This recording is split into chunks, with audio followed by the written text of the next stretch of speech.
Well, if you have a historical perspective on the issue, coal, for example, was dominant before oil. When oil came into the markets as a reliable source of energy, we continue to live with the demand for coal, as well as a growing demand for gas. One of the reasons why, for example, oil will continue to be, at least in our forecast, a dominant source of energy, specifically in transportation, because there is continuous investment into the combustion engine. By the year, let's say 2035, if you combine the expected portion for coal, oil, as well as gas, it will be roughly 80%.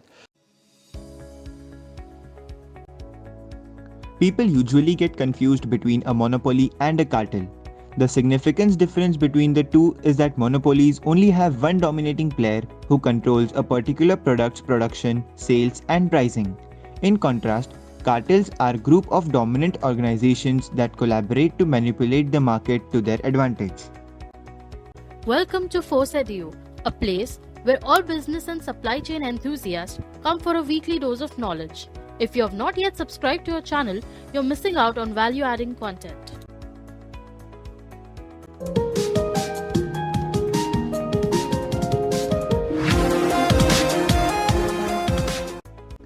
One such cartel in the oil and gas sector is the Organization of Petroleum Exporting Countries, OPEC, which consists of 13 countries. OPEC aims to control oil output to influence prices. In the late 2016, OPEC Plus was founded to exert greater control over the global crude oil market. Additionally, a group of countries has formed the Gas Exporting Countries Forum, GECF, which some refers to as Gas OPEC. But let's focus on OPEC and OPEC Plus. Members of OPEC, OPEC Plus, and non-OPEC countries are all active in world oil production. Algeria, Angola, Congo, Equatorial Guinea, Gabon, Iran, Iraq, Kuwait, Libya, Nigeria, Saudi Arabia, the United Arab Emirates, and Venezuela are among the 13 members of OPEC. Here is the list of top 5 oil exporting countries and top 5 oil producing countries as of 2019. According to 2018 estimates, OPEC member countries own 79.4% of the world's proven oil reserves, with the Middle East accounting for 64.5% of the overall OPEC oil reserves. These organizations adjust their oil production capacity in response to highly dynamic economic and geopolitical circumstances, affecting oil supply levels and resulting in oil price volatility. In the short run, OPEC is not attempting to maximize the price because the elasticity of oil demand is so high in the near run, OPEC might boost the price even higher by cutting supply. However, such actions are likely to harm OPEC countries in the long run. They will cause a recession which will hurt long-term demand. More importantly, a very high oil price will incentivize the development of alternative energy sources, meaning that oil will have substitutes and its demand elasticity will be reduced. OPEC would subsequently be unable to exert as much price control. Effects of rising crude oil prices on the Indian economy. Higher prices means adverse impact on fiscal deficit. Each year, India imports 1.5 billion barrels of crude oil. This equates to almost 86% of the country's yearly crude oil requirements. As a result, a rise in crude oil prices might boost India's spending, negatively impacting the country's budget imbalance. An increase in the budget deficit might have a detrimental impact on the economy and markets. Impact on the rupee.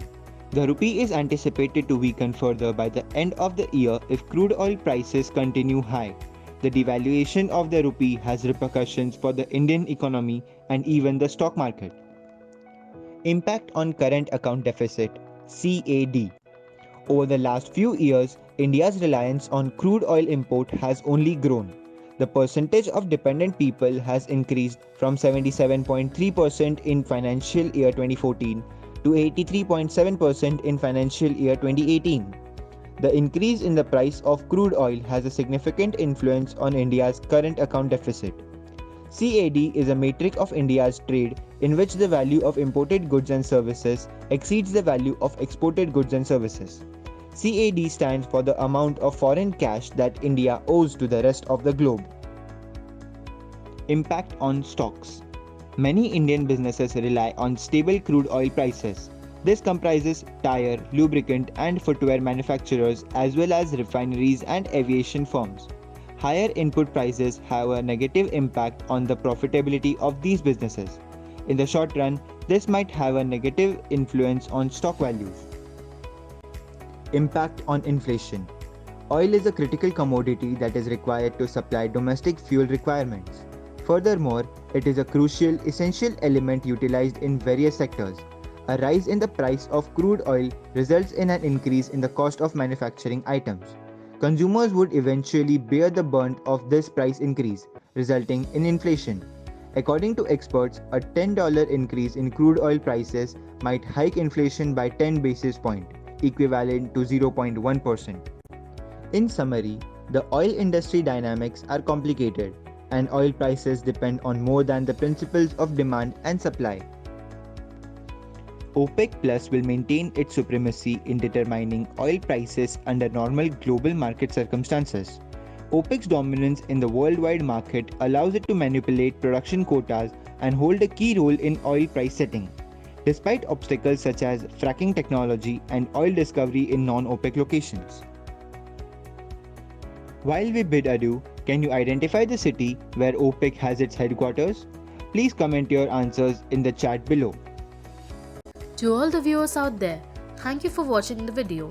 And to know more about crude oil, stay tuned for our next video.